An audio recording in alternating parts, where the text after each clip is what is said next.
He was alone, trapped, bleeding, and he knew no one was coming to save him.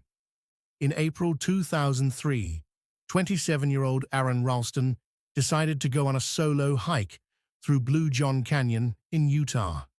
He didn't leave a note. He didn't tell anyone where he was going. He packed light, some water, a few snacks, a multi-tool, a camera. No cell phone, no GPS, just him and the desert, confident, experienced, untouchable. That confidence almost cost him his life. While maneuvering through a narrow canyon passage, a massive boulder became dislodged and fell with him, pinning his right arm against the cold canyon wall. The pain was instant, but the panic came slower, creeping in with the realization. The rock wasn't moving. No matter how hard he pulled, twisted, or shouted, he was stuck, alone, in the middle of nowhere, with no signal, no help, and no way out. At first, he told himself someone would find him, maybe another hiker, maybe a rescue team. But the hours passed, then the sun set, and he was still there, trapped. As the cold desert night set in, so did the truth. He hadn't told anyone where he was. No one was coming. The next morning, he tried everything, using his climbing gear to shift the rock, tying makeshift levers, even carving at the stone with his dull pocket knife. Nothing worked. Days went by. His food ran out. He started drinking what little water he had left, then recycled his own urine to stay alive. By day 4, his body was shutting down. He hallucinated. He recorded farewell messages to his family on his camera.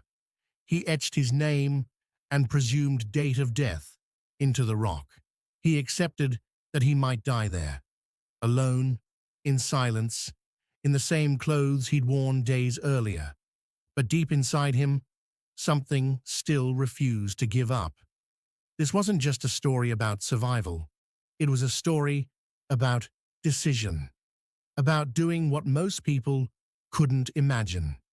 And on the 5th day, Aaron Ralston made a decision that would not only save his life, but define it. What he did next would change everything.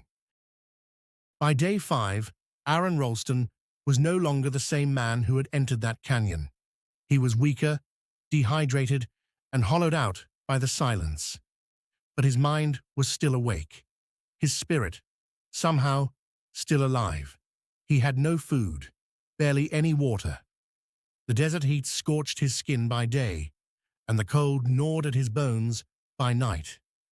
He had been trapped for over 120 hours. That's when he noticed something. Something terrifying, but useful. The position of his arm. It wasn't just stuck. It was already dying. His hand was cold. The flesh had started decomposing. He couldn't feel anything from the elbow down. That's when it hit him. The only way out was to cut off his own arm. Most people would have dismissed the thought instantly. But Aaron didn't have the luxury of comfort or denial. He had already faced death. And the part of him that still wanted to live, the part that imagined a life after this, imagined his parents' faces, imagined walking out of that canyon, was louder than fear. So he prepared. He broke his arm bones by leveraging his weight against the canyon wall, snapping both the radius and ulna with a sickening crack. He screamed, but there was no one to hear him. Then, using the dull blade of his pocket knife, a tool he once used for peeling oranges, he began the process. He cut through skin, then muscle, and eventually reached the nerves. The pain was indescribable, electric, blinding. But he didn't stop. He couldn't. Not after making it this far. Inch by inch, he separated himself from the rock that had held him hostage for 5 days. And then, freedom. Bloodied, weak, and one arm short, Aaron Ralston stood up, and walked out of the canyon. Not metaphorically, not slowly.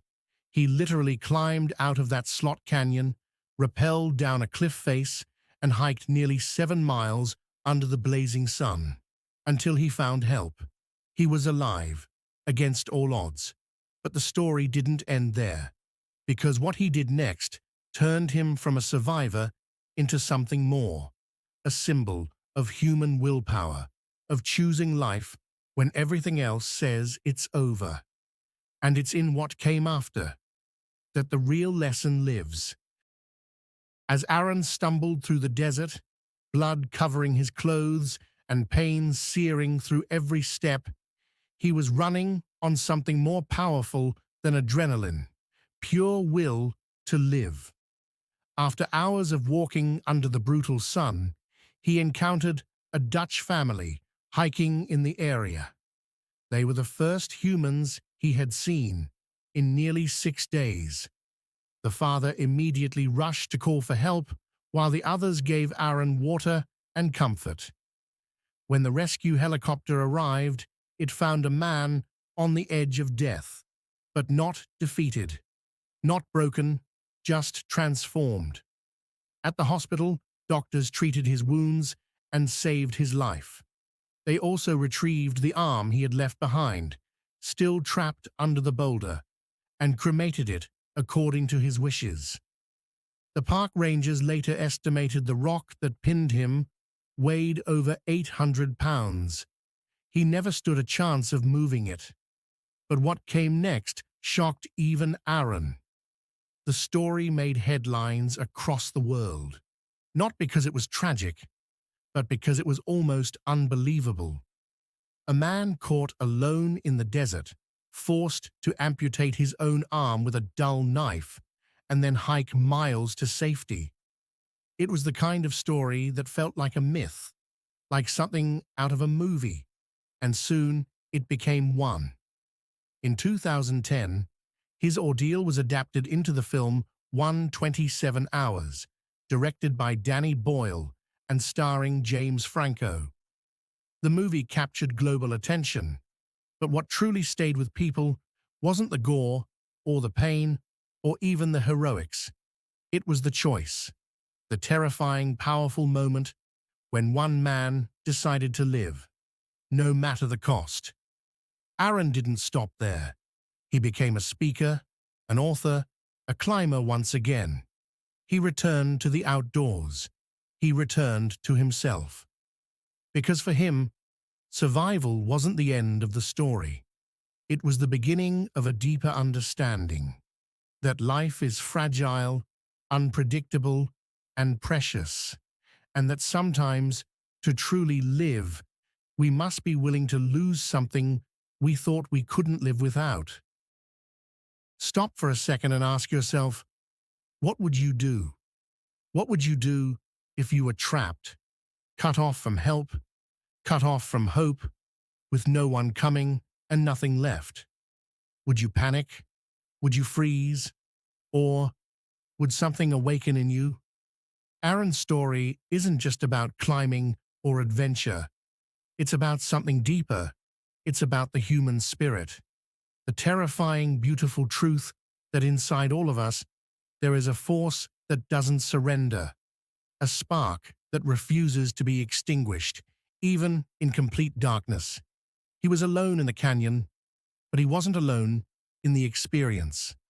Because whether it's physical, emotional, or spiritual, we all face our own boulders, moments where we feel stuck, paralyzed, powerless, times when everything around us says, give up, stay down, it's over. But what Aaron reminds us is that sometimes pain is the doorway, sometimes the very thing we're trying to avoid. The hard choice, the loss, the moment of cutting something off, is what leads us to real freedom. He lost an arm, but gained his life. And more than that, he gained a message that would echo in hearts around the world. You are stronger than you think. You are braver than you believe. And when your back is against the wall, you will find power in places you didn't know existed. This is not just his story. It's a mirror, a reminder that even in the darkest, most desperate situations, there is always a way forward, but only if you choose to take it. So ask yourself again, what's the boulder in your life? What's holding you down? And what are you willing to do to rise? Most people think life is shaped by the big moments, but the truth is, it's shaped in silence, in the decisions no one sees, no camera, no spotlight, just you and a choice. That canyon, that rock, that pain, it all became a backdrop for something eternal. A human being staring into the face of death and saying, "Not today." You might never face what Aaron Ralston faced, but you will face something. The decision to leave a relationship that's killing your spirit. The courage to let go of a job that suffocates you.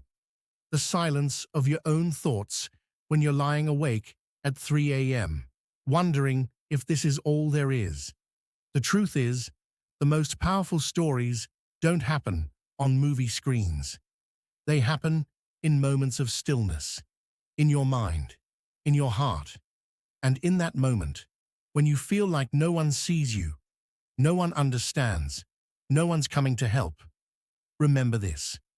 You are the rescue. There's something in you that hasn't given up, that still breathes, that still dreams, that still wants to live with power and truth and presence. Aaron cut through the flesh to reclaim his freedom. You might need to cut through fear, doubt, guilt, the stories that keep you small. But on the other side, there's life, there's light, and there's you, the real you. So don't wait for permission. Don't wait for rescue. Make the cut and walk out of your own canyon. Because against all odds, you're still here.